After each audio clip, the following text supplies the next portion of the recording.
I was the creative spirit of the family, the secondary asset, the backup, the placeholder for my sister's success. But when I finally cracked the secret ledger in my father's study, I realized the only thing more dangerous than my family's secrets was the fact that I wasn't just a daughter. I was a product.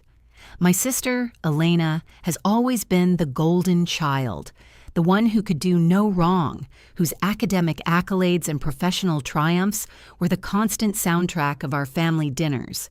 I, on the other hand, was the creative spirit, a polite euphemism for the one who struggled to find her footing in a household that worshipped tradition and legacy. For years, I felt like a footnote in my own family history, a shadowy figure trailing behind Elena's blinding radiance. When I met Sarah, my best friend and confidant, she was the first person to truly see me.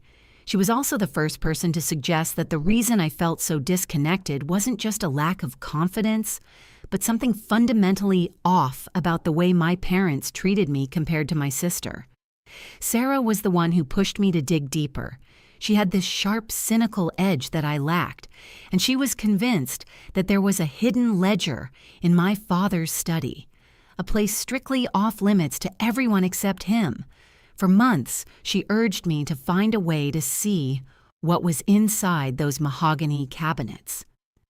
"People like your parents don't keep secrets in their heads, Clara," she would say over coffee, her eyes gleaming with a mixture of curiosity and mischief. "They keep them in writing. They keep receipts." I resisted for a long time, terrified of the fallout, but the suffocating feeling of being an outsider in my own home eventually outweighed my fear. The opportunity finally presented itself during the annual Founders' Day Gala. My parents were hosting a massive event, and the house was a chaotic flurry of caterers, decorators, and high-strung socialites. My father was preoccupied with greeting donors at the front of the estate, and my mother was busy orchestrating the seating arrangements. I saw my chance. I slipped away from the noise of the ballroom and made my way to the study. My heart hammered against my ribs like a trapped bird as I reached for the handle, half expecting it to be locked, but it swung open with an eerie, silent ease. The room smelled of old paper and expensive tobacco. It felt like walking into a vault of memories I wasn't supposed to possess. I knew I didn't have much time, so I ignored the shelves filled with leather-bound books and went straight for the heavy desk in the corner. I started pulling drawers, my hands trembling so violently that I nearly dropped my flashlight.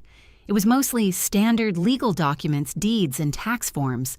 But then, tucked away in the back of the bottommost drawer, hidden beneath a false wooden panel that Sarah had jokingly predicted would be there, I found a small, velvet-bound journal. My fingers brushed against the fabric, cold and textured. I hesitated, the weight of the moment pressing down on me. I knew that opening this book would mark a point of no return. If I found nothing, I was just a paranoid daughter rummaging through her father's desk. If I found something, the life I knew would shatter into 1,000 unrecoverable pieces. I took a deep breath, squeezed my eyes shut for a second, and then flipped the cover open. The first entry was dated 25 years ago, 3 months before I was born, and the very first word on the page sent a jolt of ice through my veins. As I began to read the frantic, jagged handwriting of my father, I realized that the name mentioned wasn't my mother's, and the situation described wasn't an adoption or a simple misunderstanding. It was a transaction. I read through the first few lines, my breath hitching as I realized that the trick Sarah suggested had worked far better than we'd anticipated. I was so engrossed in the horrifying details of the entry that I didn't hear the floorboards in the hallway creak. I only realized I wasn't alone when the door clicked shut and a shadow loomed over the desk, blocking out the light. The shadow didn't move, and for a heartbeat that felt like an eternity. I couldn't breathe. I stared down at the journal, the ink blurring as my vision surged with adrenaline. I wanted to slam it shut, to shove it back into the secret compartment and pretend I was just a ghost in the room. But the words had already burrowed into my brain. Payment received in full. The girl is a vessel, nothing more. a placeholder until Elena reaches her potential. My father's voice, usually a booming, authoritative baritone, dropped into a low, terrifying hiss that seemed to vibrate through the very desk I was leaning against. "I told you, Clara," he whispered, not turning on the lights. "Curiosity is a terminal illness in this family." I didn't look up, even though every instinct screamed at me to bolt for the door. My heart was a drum beating a frantic rhythm of survival. I realized then that my father hadn't just been guarding documents. He had been guarding a regime. Every time he spoke about family legacy or bloodline, he wasn't talking about love or heritage. He was talking about a manufactured existence. I slowly stood, holding the journal against my chest like a shield, and finally turned to face him. He looked aged, his face etched with a mix of disappointment and a chilling, predatory calm. "Is this why I was always the creative one?" I asked, my voice surprisingly steady despite the tremors in my hands. "Because I was a placeholder, a prop for Elena's success?" He stepped closer, his shadow engulfing me. "You were meant to be the backup, the safety net, the secondary asset, but you've always had a penchant for digging where you shouldn't. Sarah was a mistake, Clara. You bringing her into our orbit was a mistake." My blood ran cold. Sarah, my confidant, the one who had encouraged me to play this trick. I felt a sudden sickening clarity wash over me, a realization that the walls were closing in, and the people I thought were in my corner had been architects of my own cage all along. I backed toward the window, the cold glass pressing against my back, realizing that the door was blocked by his tall, imposing frame. "What do you mean Sarah was a mistake?" I demanded, gripping the journal tighter. "She's my friend." He let out a short, hollow laugh that didn't reach his eyes. "Friend? Look at the final page of that book, Clara. Look at who signed the contract for your upbringing. Look at who has been reporting your every move to me for the last 3 years. My fingers flew to the back of the book, fumbling through the pages of dates and monetary figures until I reached the final entry, dated only a week ago. The signature at the bottom wasn't a stranger's. It was a familiar, elegant script that I had seen on birthday cards, school notes, and coffee shop napkins for years. It was Sarah's handwriting, and the note attached to it was a detailed log of our conversations, my insecurities, and, most chillingly, my plan to break into this very study. I looked up, horror dawning on me. My father wasn't just standing there to stop me. He was waiting for me to realize that I had been betrayed by the only person I trusted. He reached into his coat pocket, pulling out a heavy, brass-bound key. "You were supposed to be easy to control, Clara. You were supposed to be the quiet sister who never asked questions. But since you've decided to blow up our carefully constructed reality, I suppose we have to move to the next phase of the agreement." He lunged for me, not with the grace of a father, but with the efficiency of a jailer. I dodged to the left, knocking over a heavy lamp that shattered against the floor, plunging the room into a chaotic, strobe-like darkness illuminated only by the flashes of lightning outside. I sprinted toward the door, shoving past him with everything I had. I didn't care about the consequences anymore. I just needed to get to my car. I burst out into the hallway, the sound of my own ragged gasping echoing off the hardwood floors. I reached the front foyer, the gala still in full swing, the music a muffled, mocking thrum in the distance. But as I reached for the front door, the heavy oak panels were already being swung shut by 2 men in suits I didn't recognize. They weren't security guards for the gala. They were something else entirely. I spun around, chest heaving, to find Elena standing at the top of the grand staircase, looking down at me with an expression of cold, clinical detachment. She wasn't surprised. She wasn't concerned. She was holding a phone, waiting for a signal, and as she saw me trapped in the entryway, she finally tilted her head and whispered, "It's time to go home, Clara. The performance is over." "Go home?" I screamed, the sound tearing through the foyer, momentarily silencing the muffled symphony of the gala in the ballroom. "This isn't my home, and you aren't my sister." Elena didn't blink. She simply descended the stairs with the slow, rhythmic grace of a predator, closing in on wounded prey. The two men in suits didn't move yet, their hands tucked neatly behind their backs, their faces masks of professional indifference. The air in the foyer felt thick, heavy with the scent of expensive perfume and the metallic tang of impending violence. I looked for a weapon, a vase, a heavy statue, anything, but my hands were slick with sweat, still clutching the velvet-bound journal as if it were a life raft in a rising tide. "Don't be dramatic," Elena said, her voice dropping into that familiar, saccharine tone she used to lull me into submission.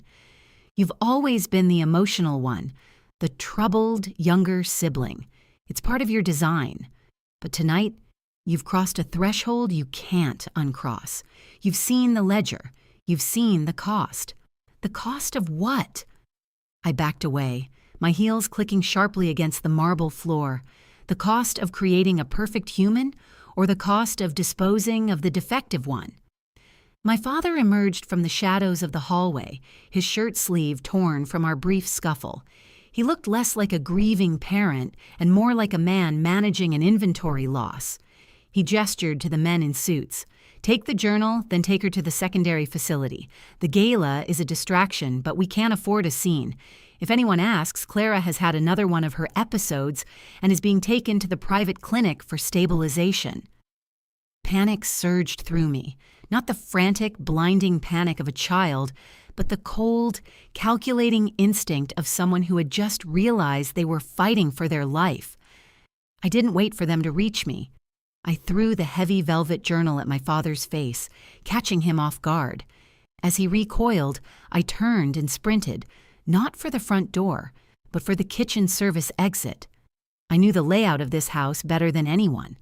I had spent years hiding in its secret crannies to escape the suffocating weight of their expectations. "Stop her!" Elena's voice lost its polished edge, replaced by a shrill, demanding command. Heavy footsteps pounded behind me, echoing like thunder on the parquet flooring. I burst into the kitchen, the warmth of the catering ovens hitting me in a wall of heat. The staff was busy, their backs to me, until my desperate entrance sent a stack of fine china crashing to the ground. I didn't stop. I leaped over the prep island, grabbing a heavy meat cleaver from the magnetic strip on the wall, a move so primal it shocked even me. I didn't want to hurt anyone, but I was done being the sacrificial lamb. I hit the heavy double doors leading to the gardens, bursting out into the torrential rain that had begun to lash the estate. The darkness of the night was absolute, broken only by the distant sweeping beams of the security spotlights. I knew if I stayed on the path, they'd catch me within seconds. I dived into the dense, manicured hedges that lined the perimeter of the estate, the ones my father spent a fortune to keep perfectly shaped. They were thick, thorny, and miserable, which made them the perfect cover. I crawled, the thorns tearing at my dress, my skin, my resolve. I could hear them calling my name, their voices distorted by the wind and the rain. "Clara, come back! You have no idea what you're running toward!" I kept moving, my lungs burning, until I reached the back fence, a wrought iron monstrosity topped with spikes. I knew there was a loose panel, a secret I'd discovered when I was 10 and wanting to escape to the woods. I fumbled in the mud, my fingers bleeding, until I felt the rusted latch. It groaned, resisting, then swung open with a screech of metal against metal. I scrambled through, landing in the damp, rotting leaves of the forest floor beyond the property line. I was free. Or so I thought. I stood up, gasping for air, ready to bolt into the dark wilderness, when a pair of headlights blinded me. A black sedan was idling on the gravel road just feet away, its engine humming with a low, predatory growl. The driver's side door swung open, and out stepped someone I never expected to see again. It was Sarah. She wasn't wearing her usual college sweatshirt or messy bun. She was dressed in the same dark uniform attire as the men who had been chasing me. She held a sleek, silenced pistol aimed directly at my chest, her face devoid of the warmth or humor that had anchored my life for years. "I told you the trick would expose the truth, Clara," she said, her voice cold and hollow, the sound of a closing trap. "But you didn't really think you were the only one who could play games, did you? Get in the car, or the placeholder experiment ends right here in the mud." I stood frozen, the rain plastering my hair to my face, the iron taste of blood and adrenaline sharp on my tongue. Sarah, the girl who knew my deepest secrets, the girl who had cried with me over boys and failed exams, was holding a weapon like she'd been born to carry it. The realization hit me harder than the cold rain. Every moment of our friendship hadn't been a bond. It had been a surveillance mission. "You're a monster," I choked out, my voice barely audible over the lashing wind. Sarah's expression didn't flicker. "I'm a professional, Clara. Monster is such a subjective term. Your father pays for results, not morality. And frankly, you've been a very lucrative assignment for me." She gestured toward the open passenger door with the barrel of the gun. "In the car, now, unless you want me to explain to the cleaners that I had to put you down in the woods." I looked at the house looming behind me, the lights of the gala flickering through the trees, a beacon of refined cruelty. Then I looked at the dark, desolate woods behind me, a place where I would surely get lost and die of exposure if I ran. And finally, I looked at Sarah. My grip tightened on the meat cleaver I was still holding, hidden by my side behind my thigh. I knew I couldn't outrun a car, but I also knew Sarah. I knew her pride. She loved feeling like the smartest person in the room, a trait she and my father shared perfectly. "Did they promise you more money if you brought me back, or are you just afraid of what happens if I talk?" I asked, taking a slow, calculated step forward. Sarah's eyes narrowed. "Don't try to manipulate me. I know every script you've ever rehearsed. Get in the car." "I'm not getting in," I said, my voice gaining a jagged, terrifying edge of resolve. I stopped thinking about the placeholder daughter, the victim, the accessory. I started thinking about the woman who had spent 25 years being molded into a weapon she hadn't known how to use. "If I'm a vessel, Sarah, then you've forgotten to check what's inside. You think you know my every move? You only know what I let you see." I saw a flash of genuine confusion cross her face, just for a millisecond. She took a half step toward me, the gun barrel dipping ever so slightly. That was all the opening I needed. I didn't lunge at her. That would have been too predictable. Instead, I threw the heavy meat cleaver at the sedan's front tire, a desperate swinging arc of steel. The blade bit into the rubber with a hiss of escaping air, and the car lurched as the tire began to lose pressure. Sarah let out a sharp, startled curse, her aim jerking toward the sound of the popping metal. In that split second, I didn't run away. I charged. I slammed into her, tackling her with the raw, hysterical strength of a cornered animal. We went down into the mud, a tangle of limbs and gasps. The gun skittered across the gravel, sliding into the darkness beneath the underbrush. She was stronger than she looked, her fingers finding my throat, her thumbs pressing into my windpipe with chilling precision. "You stupid, insignificant little girl," she hissed, her face inches from mine, her mask of professional calm shattering into pure, unadulterated rage. "You think you're a person. You're just a file cabinet with legs, and I'm going to make sure your father realizes he should have sent a cleaner instead of a friend." I clawed at her face, my nails digging into her skin, but my oxygen was fading, the world beginning to edge into black. I felt my hands scramble over the wet gravel, searching for anything, a rock, a stick, anything, until my fingers closed around the cold, hard steel of the gun. I didn't know how to shoot. I didn't know if the safety was on. But as her grip tightened and my vision dimmed into a tunnel of gray, I swung the heavy weight of the pistol upward, blindly, with every ounce of life I had left. There was a deafening crack that shattered the silence of the night, followed by a sudden sickening warmth spraying across my face. The pressure on my throat vanished instantly. Sarah crumpled, a limp weight pinning my legs. I scrambled out from under her, gasping, coughing, sobbing, my lungs screaming for air. I looked down at the mud, at the silhouette of my only friend, then toward the forest. But as I tried to stand, a spotlight from the house suddenly swung wide, catching me in a blinding white glare. A voice boomed through a megaphone, calm and terrifyingly detached. It was my father. "Clara, thank you for completing the final test. The transition is now complete. Please stand still. The cleanup crew is arriving." I looked at the gun in my hand, then back at the house. And then, from the thicket of trees behind me, a third figure stepped out. Not a guard, not a stranger, but someone wearing a mirror image face to mine. Someone I had never seen before in my life, carrying a matching heavy-duty rifle. The newcomer stepped into the reach of the spotlight, and for a terrifying moment I thought I was having a psychotic break. She was me. Every feature, every strand of hair, every arch of the eyebrow was a perfect, chilling replication of my own face. She didn't look at me with hate or with pity, but with a terrifying, hollow boredom. She adjusted her rifle, her movement so synchronized with the way I'd been clutching the gun that it felt like looking into a jagged, broken mirror. "Prototype 01. The voice over the megaphone crackled again, now sounding closer, accompanied by the crunch of heavy boots on the gravel. "Decommission the asset. You've been waiting for this promotion since you were decanted." My heart stopped. Decanted. The word echoed in the wet air, peeling back the last layer of my identity. I wasn't a daughter, I wasn't even a placeholder. I was a product line. The girl standing before me, this twin I'd never known, was the successor, the version that had been properly trained, the version that hadn't let curiosity dictate her biology. She raised her rifle, her finger hovering over the trigger with the clinical ease of a factory worker hitting a stop button.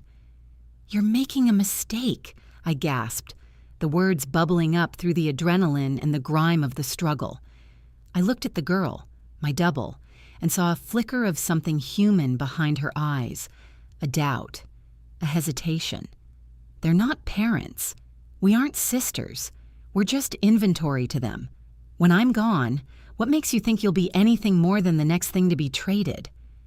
The girl's gaze didn't waver, but her rifle dipped a fraction of an inch. "I was told you were broken," she whispered, her voice a precise, thinner version of my own. "I was told you were a danger to the continuity." "I'm not a danger to the continuity," I shouted, my voice raw and cracking. "I'm the only one who actually knows what we are. If you pull that trigger, you're just finishing their research. You're cementing your own cage." The footsteps were loud now. My father and the security team were only a few dozen yards away, closing in through the tree line. I didn't have time for a philosophical debate. I did the only thing I could think of, the only thing a placeholder with nothing left to lose would do. I didn't raise my gun to fight her. Instead, I turned the pistol, aiming it directly at the blinding spotlight that was currently washing out the world. Crack. The sound was deafening, a roar that shattered the glass and plunged us into absolute suffocating darkness. The screaming of the bulb's filament was quickly replaced by the chaos of running footsteps and shouted commands. In the pitch black, the playing field was leveled. I didn't wait for my father to find me. I threw the pistol toward the sound of his voice and bolted, not into the woods, but toward the very house I had been running from. I knew the secret passage, the one behind the library shelves that led to the ventilation shaft. I scrambled through the mud, a shadow among shadows, and slipped through the servants' entrance before anyone could reposition their lights. The gala was still going on inside, the music a surreal, upbeat jazz that mocked the nightmare I'd just survived. I navigated the back hallways, my breath coming in jagged, agonizing hitches, until I reached the study. I slammed the door and locked it. But I wasn't here to hide. I grabbed the journal I had left on the floor, shoved it into my jacket, and then went to the one thing my father never thought I'd touch. The mainframe server hidden behind the mahogany desk. I had watched him punch in the code 100 times over the years, never realizing what it was. I typed it in, my fingers shaking, and the monitor flickered to life, displaying a cascade of files, DNA sequences, behavioral reports, and a list of offshore accounts that funded the family estate. I didn't just copy the files, I sent them. I hit upload to every major news outlet, every social media conglomerate, and every government oversight agency I could find in his contacts. I watched the progress bar crawl toward completion. 10%, 40%, 80%. The handle of the study door began to rattle. A heavy, rhythmic thudding started. They were trying to batter it down. "Clara!" My father's voice roared from the other side, no longer calm, no longer the orchestrator of a perfect life. It was the voice of a man who realized his empire was currently being broadcast to the world. "Open this door, and we can still contain this. We can make you someone else. You have no future outside of this house." I looked at the screen as it blinked. Upload complete. I didn't answer him. I grabbed the heavy, brass-bound inkwell from the desk and smashed the monitor, plunging the room into darkness just as the door buckled inward. I didn't wait for them to grab me. I climbed out the window onto the trellis, sliding down into the cold, wet night. I didn't stop until I reached the main road, the flashing lights of the house receding behind me like a dying star. I reached the highway and stood there, a mess of blood, mud, and broken dreams. A car slowed down, its headlights illuminating the ghost of a girl I used to be. As the driver lowered the window, I didn't see a guard or a relative. I saw a stranger, a witness, someone who didn't know my name or my legacy. I climbed into the passenger seat, my hands finally going still. The driver looked at me, concerned, and asked, "Are you okay, miss? You look like you've seen a ghost." I looked out the window at the distant, flickering lights of the estate, a house of cards finally collapsing under the weight of its own lies. I touched my face, feeling the grit of the earth and the heat of the life I'd chosen for myself. "No," I said, a small, genuine smile finally breaking through the terror. I finally stopped seeing them. I think I'm just me. As we pulled away, leaving the wreckage of my past in the rearview mirror, I realized the trick hadn't just exposed a lie, it had destroyed a system. And for the first time in 25 years, the story was finally mine to write.